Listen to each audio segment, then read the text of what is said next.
a man for president who's seasoned through and through, but not so doggone seasoned that he won't try something new. A man who's old enough to know and young enough to do. Well, it's up to you, it's up to you, it's strictly up to you.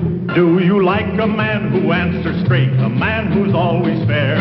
We'll measure him against the others, and when you compare, you'll cast your vote for Kennedy and the change that's overdue. So it's up to you, it's up to you, it's strictly up to you. Yes, it's Kennedy, Kennedy, Kennedy, Kennedy, Kennedy, Kennedy, Kennedy for me. Kennedy, Kennedy, Kennedy, Kennedy, Kennedy, Kennedy.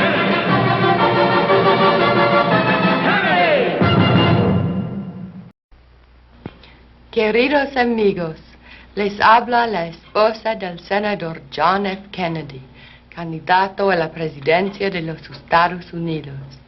En estos tiempos de tanto peligro, cuando la paz mundial se ve amenazada por el comunismo, es necesario tener en la Casa Blanca un líder capaz de guiar nuestros destinos con una mano firme. Mi esposo siempre vigilará los intereses de todos los sectores de nuestra sociedad que necesitan la protección de un gobierno humanitario para el futuro de nuestros niños y para lograr un mundo donde exista la paz verdadera. Voten ustedes por el Partido Demócrata el día 8 de noviembre. Que viva Kennedy. Every Republican politician wants you to believe that Richard Nixon is, quote, experienced. They even want you to believe that he has actually been making decisions in the White House. But listen to the man who should know best, the President of the United States. A reporter recently asked President Eisenhower this question about Mr. Nixon's experience. I just wondered if you could give us an example of a major idea of his that you had adopted in that role as the decider and final. If you give me a week, I might think of one. I don't remember because. At the same press conference, President Eisenhower said, "No one can make a decision except me." And as for any major ideas from Mr. Nixon, if you give me a week, I might think of one. I don't remember. President Eisenhower could not remember, but the voters will remember. For real leadership in the 60s, help elect Senator John F. Kennedy president. This historic moment is brought to you by Citizens for Kennedy. As I said at the beginning, the question before us all, that faces all Republicans and all Democrats, is, can freedom in the next generation conquer, or are the communists going to be successful? That's the great issue. And if we meet our responsibilities, I think freedom will conquer. If we fail to move ahead, if we fail to develop sufficient military and economic and social strength here in this country, then I think that the tide could begin to run against us. And I don't want historians 10 years from now to say, these were the years when the tide ran out for the United States. I want them to say, these were the years when the tide came in. These were the years when the United States started to move again. That's the question before the American people, and only you can decide what you want this country to be, what you want to do with the future.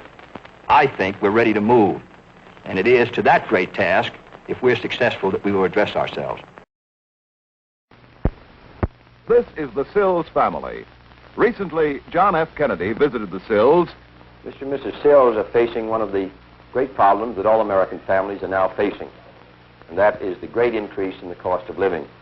Our rent has gone up, our food, our cleaning of our clothing, buying of the clothing, our gas and electric and our telephone bills have gone up.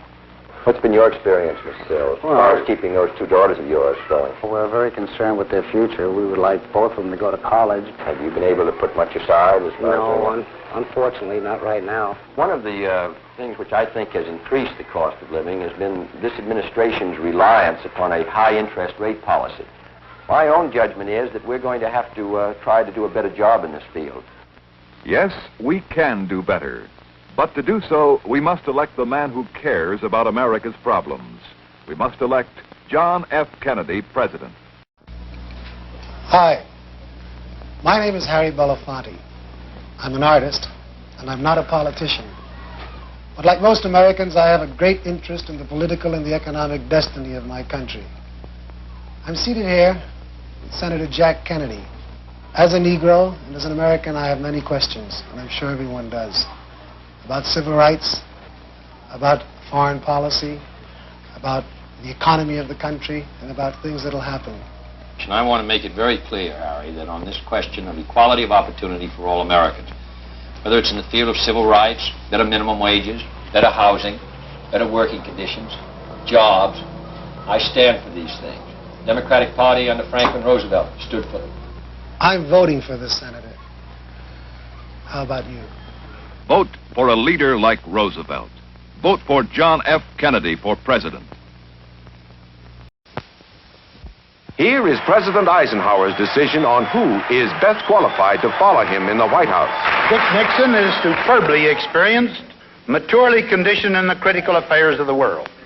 For 8 years, he has been a full participant in the deliberations that have produced the great decisions affecting our nation's security and have kept us at peace. He has shared more intimately in the great affairs of government than any vice president in all our history. He has traveled the world, studying at firsthand the hopes and the needs of more than 50 nations. He knows in person the leaders of those nations, knowledge of immeasurable value to a future president. By all odds, Richard Nixon is the best qualified man to be the next president of the United States. Along with the president, all America is going for Nixon and Lodge. Vote for them on November 8th. They understand what peace demands.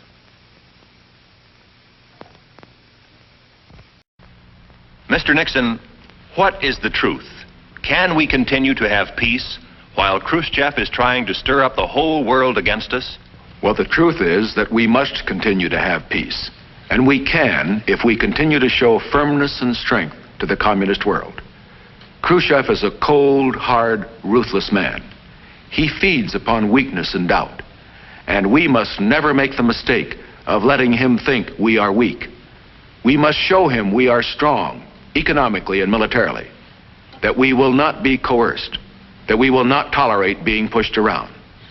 We must continue to deal with communism and the Soviet leaders, not belligerently, but firmly, and always with vigilance. Vote for Nixon and Lodge, November 8th. They understand what peace demands.